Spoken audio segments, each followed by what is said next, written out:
নমস্কার সবাইকে, কেমন আছেন সবাই? আশা করছি সবাই ভালো আছেন আর আমরাও ভালো আছি।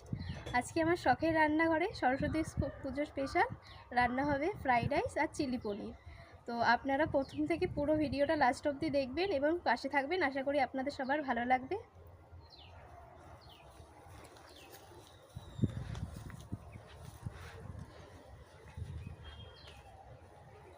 রান্না করতে যা যা লাগবে সবই গুছিয়ে নিয়েছি, আপনারা পুরো ভিডিওটা দেখতে থাকুন। এখানে 1 কেজি ফ্রাইড রাইসের চাল আছে। চালটা আমি প্রথমে 1 ঘন্টা ভিজিয়ে রাখবো। সবজিগুলো এক এক করে সব কিছু কেটে নেব। ভাতের জন্য জল গরম বসিয়ে দিচ্ছি।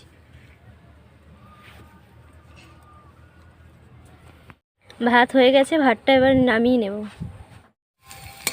সবজিগুলো ভেজে নিয়েছি, ভালোভাবে সেদ্ধ হয়ে গেছে, এবার এটা নামিয়ে নেব। দিয়ে দেব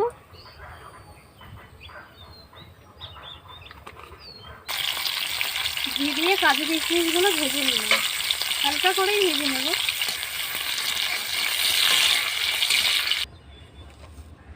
দিয়ে দেব পরিমাণ মতন নুন, স্বাদ মতো দিয়ে দেব চিনি।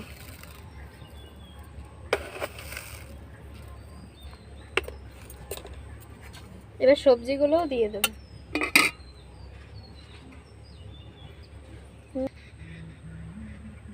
এবার দিয়ে দেব ঘিয়ে ভেজে রাখা কাজু কিশমিশগুলো।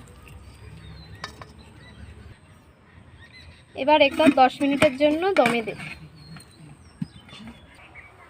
হয়ে গেছে 10 মিনিট, এবার আমি এটাকে নামিয়ে নেব। রাইসটা দেখুন হয়ে গেছে। এবার এখানে 400 গ্রাম পনির আছে, পনিরটা কেটে নেব।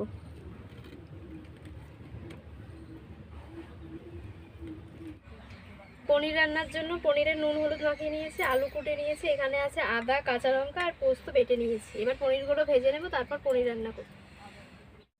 কড়াই গরম হয়ে গেছে, কড়াইতে তেল দিয়ে দেব। এবার একে একে পনিরগুলো ভেজে নেব।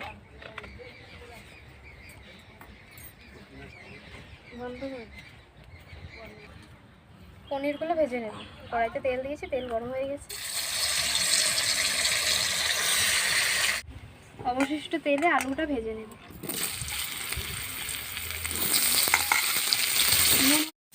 গোটা জিরে আর তেজপাতা,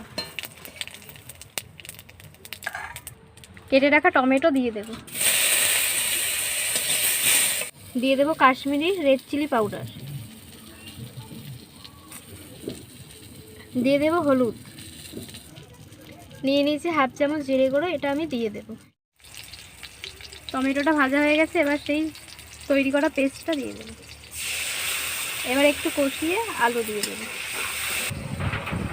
ভেজে রাখা আলুগুলো মশলাতে দিয়ে দেবো। মশলাটা ভালো করে কষিয়ে নিয়েছি, তেল ছেড়ে এসেছে, এবার আলুগুলো দিয়ে দেবো।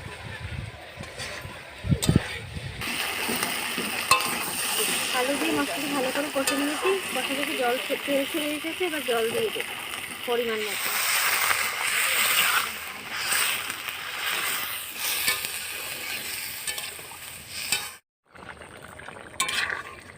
আলু সেদ্ধ হয়ে গেছে, এবার পনিরগুলো দিয়ে দেবো।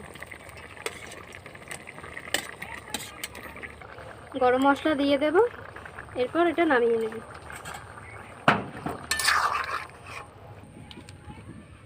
ঝোলটা ঢেলে নিয়েছি। দুটো রান্নাই হয়ে গেছে। তো ভিডিওটা আপনাদের কেমন লাগলো অবশ্যই জানাবেন, আর আশা করছি ভালো লাগবে। লাইক কমেন্ট শেয়ার করে পাশে থাকবেন। দেখা হচ্ছে নেক্সট ভিডিওতে। ধন্যবাদ সবাইকে।